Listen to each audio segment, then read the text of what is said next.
The weight of a mother's choices. The morning sun filtered through the sheer curtains of Elizabeth Morrison's small apartment, casting soft golden light across the worn wooden floors. She sat at the kitchen table, sipping a cup of coffee, her thoughts heavy with the weight of responsibilities. Life as a single mother had never been easy, but she had grown accustomed to juggling work, finances, and raising her 12-year-old son Noah. "Mom, where's my lunch?" Noah's voice rang from the hallway as he pulled his backpack onto his shoulder. His hair was still damp from the shower, and his uniform shirt was slightly wrinkled, just like every other rushed morning. Elizabeth smiled despite herself, grabbing the lunchbox off the counter and handing it to him. "You almost forgot again," she teased. "Sorry." Noah grinned, stuffing it into his bag. "Can I go to Jason's after school today?" Elizabeth arched an eyebrow. "Homework first, then Jason's. Promise. I'll finish everything before I go." She sighed, glancing at the clock. If they didn't leave in the next 5 minutes, she'd be late for her hospital shift. "All right, but be home by dinner." "Thanks, Mom." The sound of Noah's hurried footsteps faded as he rushed toward the front door. Elizabeth followed, her heart swelling with love. No matter how exhausting life got, her son was her greatest joy. A mother's struggles. Elizabeth worked as a nurse at a local hospital, a job that was both demanding and fulfilling. She loved caring for people, but between long shifts and a modest salary, she barely made ends meet. Since her divorce 5 years ago, she had carried the full weight of raising Noah. Child support from her ex-husband had been sporadic at best, forcing her to become financially independent. Her mother, Deborah Morrison, had never approved of her life choices. A wealthy real estate investor, Deborah had always favored Elizabeth's younger sister, Rachel, who lived in the suburbs with her husband and teenage daughter. While Rachel's family thrived in comfort, Elizabeth scraped by, often wondering why her mother never offered her the same generosity she showed Rachel. The answer had always been painfully clear.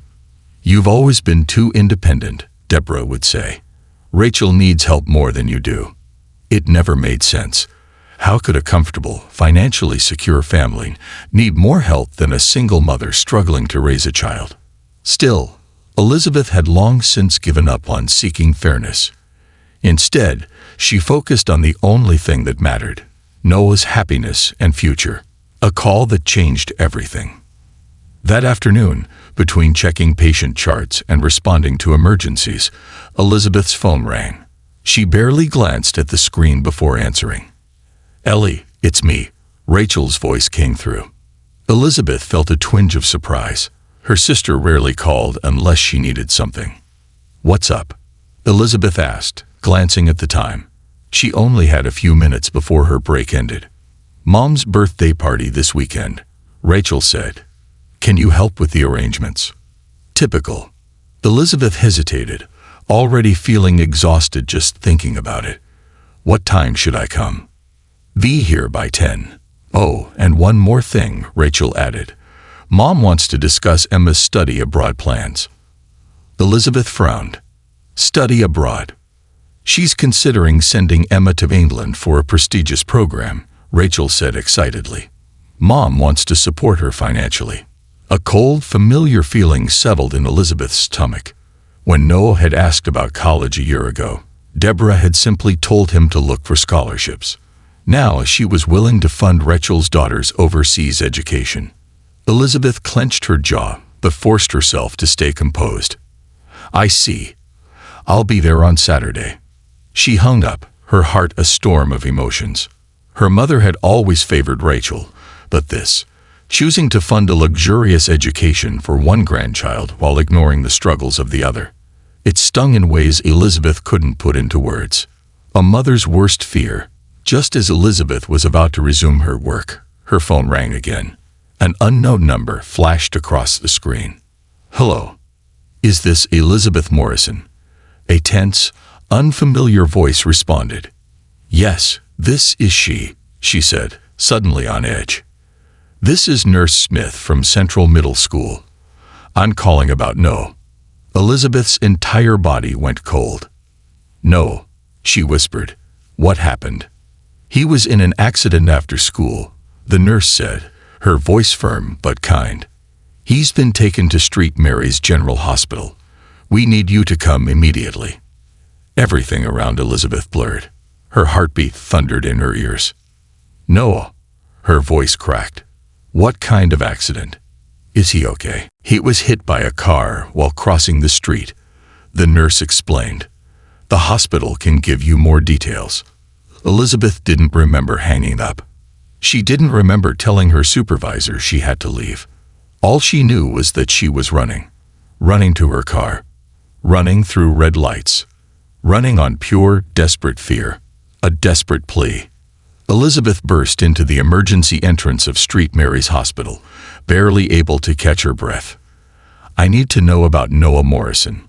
My son, he was brought in after an accident, she gasped to the receptionist. A nurse guided her toward the emergency treatment room, where a doctor in a white coat approached. You must be Noah's mother, the doctor said gently. I'm Dr. Carter. Elizabeth gripped his arm, her nails digging into his sleeve. Please, tell me, how is my son? Dr. Carter's face was professional, but there was a hint of concern in his eyes. Noah suffered a complex fracture in his right arm, internal bleeding, and liver damage. He needs emergency surgery immediately. The words crushed Elizabeth's soul. Surgery, she choked out. Right now? Yes, the doctor confirmed. We need your signed consent. Elizabeth scribbled her signature on the form, her hands trembling. I need to see him, she pleaded. They led her into the treatment room. Noah lay on the hospital bed, his small body covered in wires and monitors. His face was pale, his breathing shallow. Her heart shattered. Mom. Noah's voice was barely a whisper. Elizabeth clutched his cold little hand, forcing herself to smile through her tears. I'm here, sweetheart. You're going to be okay. He tried to nod, but was too weak. She kissed his forehead, whispering, Mom's got you. I promise. The cost of saving a life. Just then, a hospital administrator approached her. Miss Morrison, we need to discuss the financial requirements for the surgery. Elizabeth wiped her tears. What do you mean? Your insurance covers part of the costs, but the out-of-pocket payment is $15,000 before the procedure can begin. Elizabeth's heart stopped. $15,000. She repeated in disbelief. She barely had $1,000 left after rent and bills. Her credit cards were maxed out. She had no savings. Can I pay in installments? She asked, her voice barely above a whisper. The administrator hesitated. We require an initial payment of $3,000 before we proceed. Elizabeth felt her world closing in. She had no options, except one.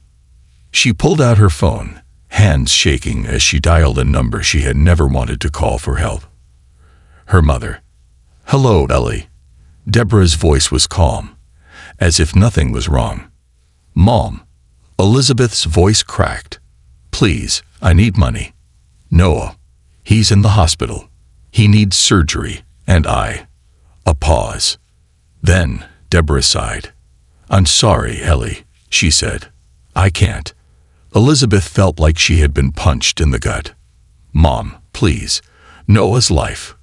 I just promised to fund Emma's study abroad, Deborah said coldly. I can't break my word. Elizabeth dropped to her knees in the hospital hallway, her vision blurring with tears. Her mother had just chosen her sister's daughter's education over Noah's life. She gripped the phone, her voice shaking with betrayal and devastation. Mom, she whispered, if Noah dies tonight, it's on you. A mother's fight against time. The world around Elizabeth Morrison felt surreal, as if she had been thrown into a cruel nightmare she couldn't wake up from. Her son, Noah, lay unconscious in the emergency room, connected to machines that beeped rhythmically, a haunting reminder that his fragile life hung in the balance. The words from the hospital administrator still echoed in her mind. An initial payment of $3,000 is required before the surgery can begin. And then her mother's voice, cold, detached, and unforgiving. I just promised to fund Emma's study abroad. I can't break my word. Elizabeth sat in the sterile hospital hallway, her phone still clutched in her trembling hands. The weight of rejection felt heavier than anything she had ever experienced. Her own mother, the woman who was supposed to love and protect her family, had chosen her sister's child's education over her grandson's life. It was unforgivable, but she didn't have time to be angry. She had to find a way to save Noah. Desperate measures. Elizabeth stood abruptly, forcing herself to think. Time was slipping away. Every second she wasted, her son's condition worsened. Her hands dug through her bag as she counted the bills in her wallet. $37.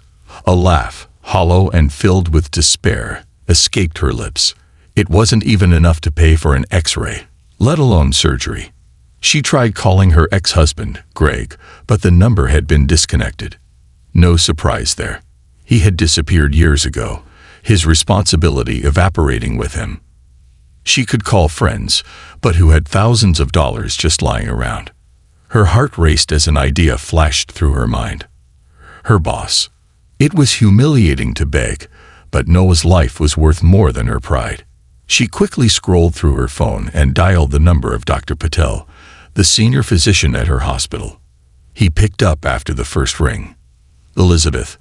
His voice was surprised but calm. Dr. Patel, I need your help. She struggled to keep her voice steady. I wouldn't ask if it weren't serious, but Noah, he's in emergency surgery. The hospital won't operate without an upfront payment, and I don't have it. A pause. Then, gently, he asked, how much do you need? Her throat tightened. 3,000. A deep sigh came from the other end. Ellie, you know I would help you if I could, but I've already covered medical expenses for 2 other nurses this month. My wife would kill me if I took out more. Her heart sank. I'm so sorry, Ellie. I really am. She swallowed the lump in her throat. It's okay. I understand. Thank you anyway. When she hung up, the weight of hopelessness crashed down on her.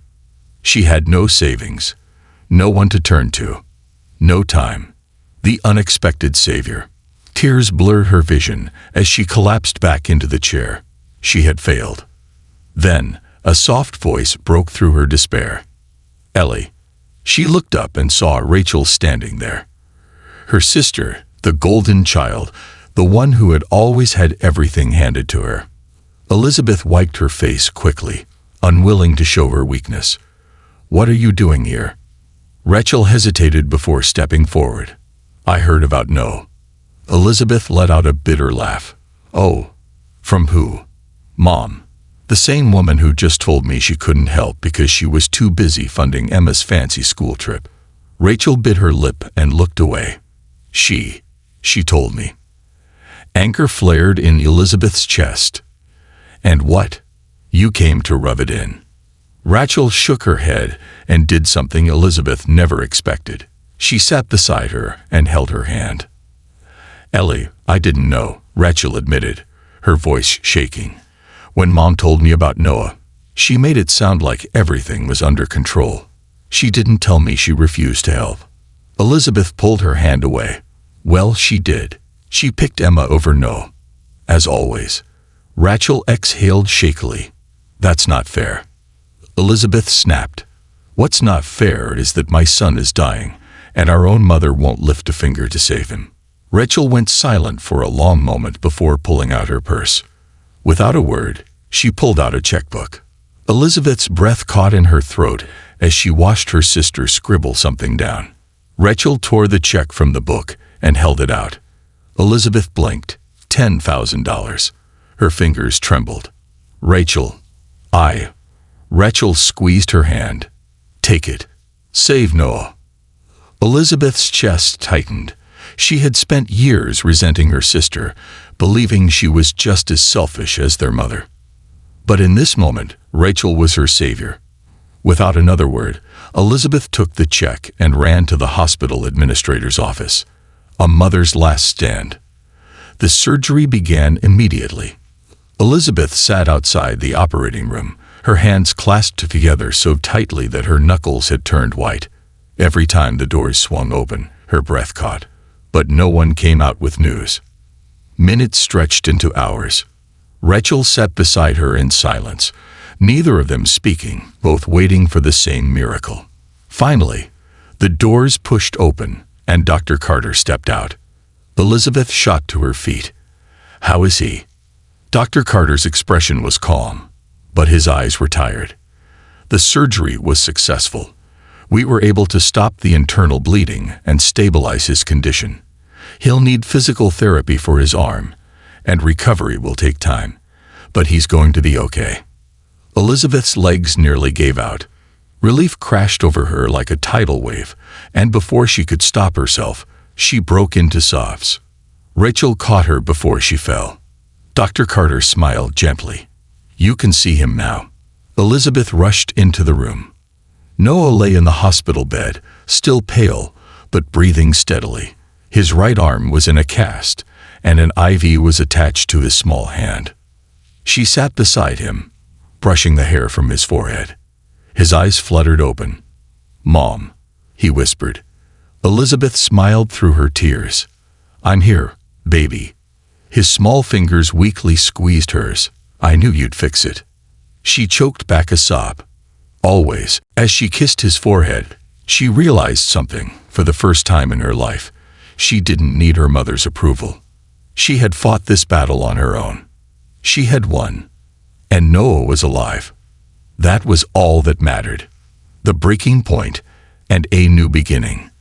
The hospital room was dimly lit, the beeping of monitors the only sound in the otherwise still space. Elizabeth Morrison sat beside Noah's bed, gently stroking his hair as he slept. His small hand rested in hers, warm but fragile. He was safe. He had survived. But Elizabeth's heart still ached, not just from exhaustion, but from something deeper. Betrayal, disillusionment, loss. Her own mother had turned her back on her. And yet, the person she had always resented, her sister Rachel, had stepped in to help without hesitation.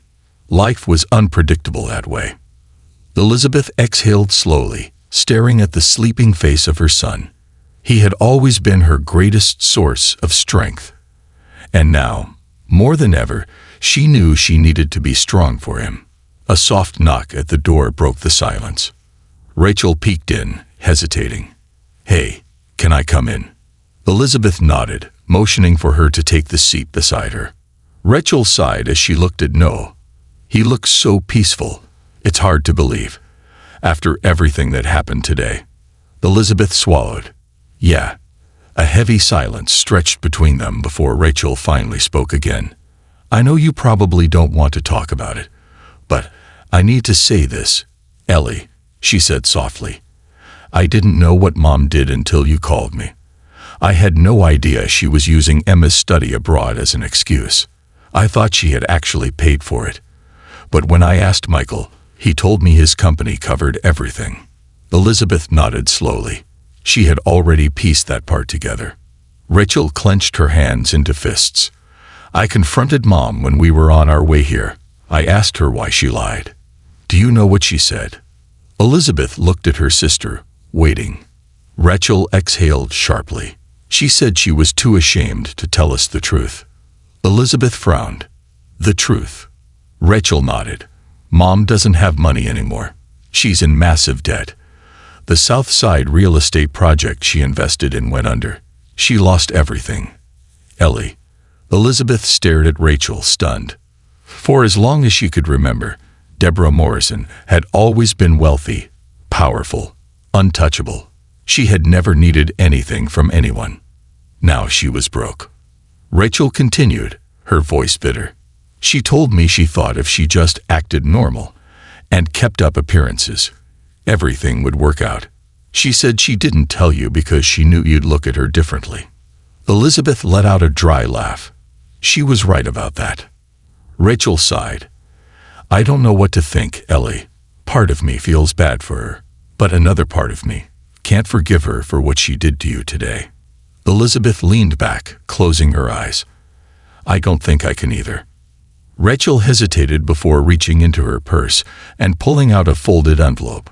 She placed it on the table beside Elizabeth. "What's this?" Elizabeth asked. Rachel sighed. "It's the rest of the hospital fees. I don't want you worrying about Noah's care. Michael and I talked, and we agreed. You shouldn't have to do this alone.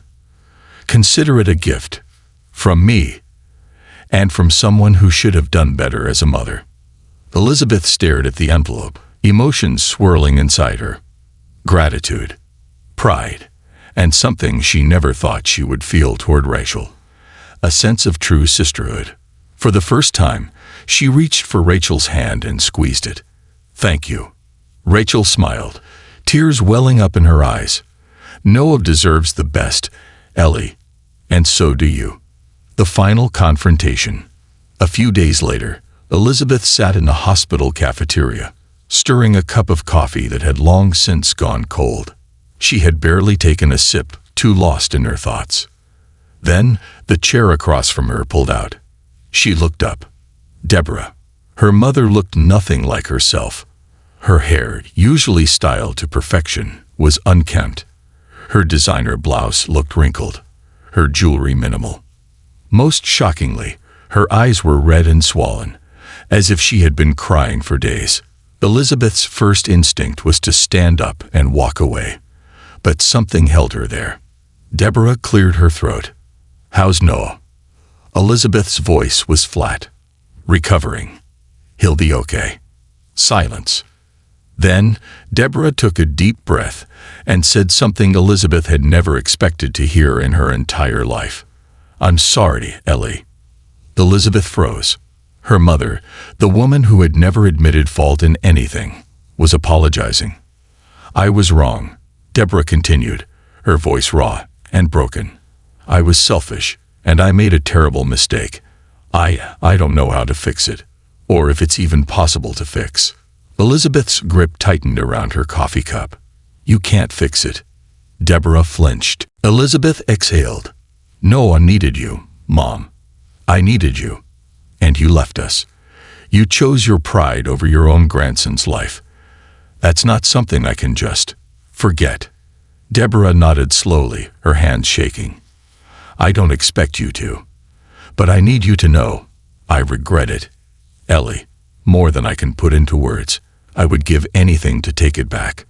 Elizabeth studied her mother for a long moment. For the first time in her entire life, Deborah Morrison looked small, lost. Elizabeth sighed. "You can't take it back, but you can be better from now on, if that's even something you want." Deborah's lips quivered. "I do." Another pause. Then she said softly, "I know I've never been the mother you needed me to be, but if there's any part of you that's willing to try, I'd like to be better. For you. For Noah." Elizabeth's heart felt torn in two directions. Part of her wanted to shut her mother out forever. But another part, the part that had always longed for acceptance, love, and a real relationship, wanted to believe that maybe, just maybe, change was possible. She swallowed. "I don't know if I can trust you again, Mom," she admitted honestly. Deborah's eyes shimmered with tears. "I understand." Elizabeth exhaled.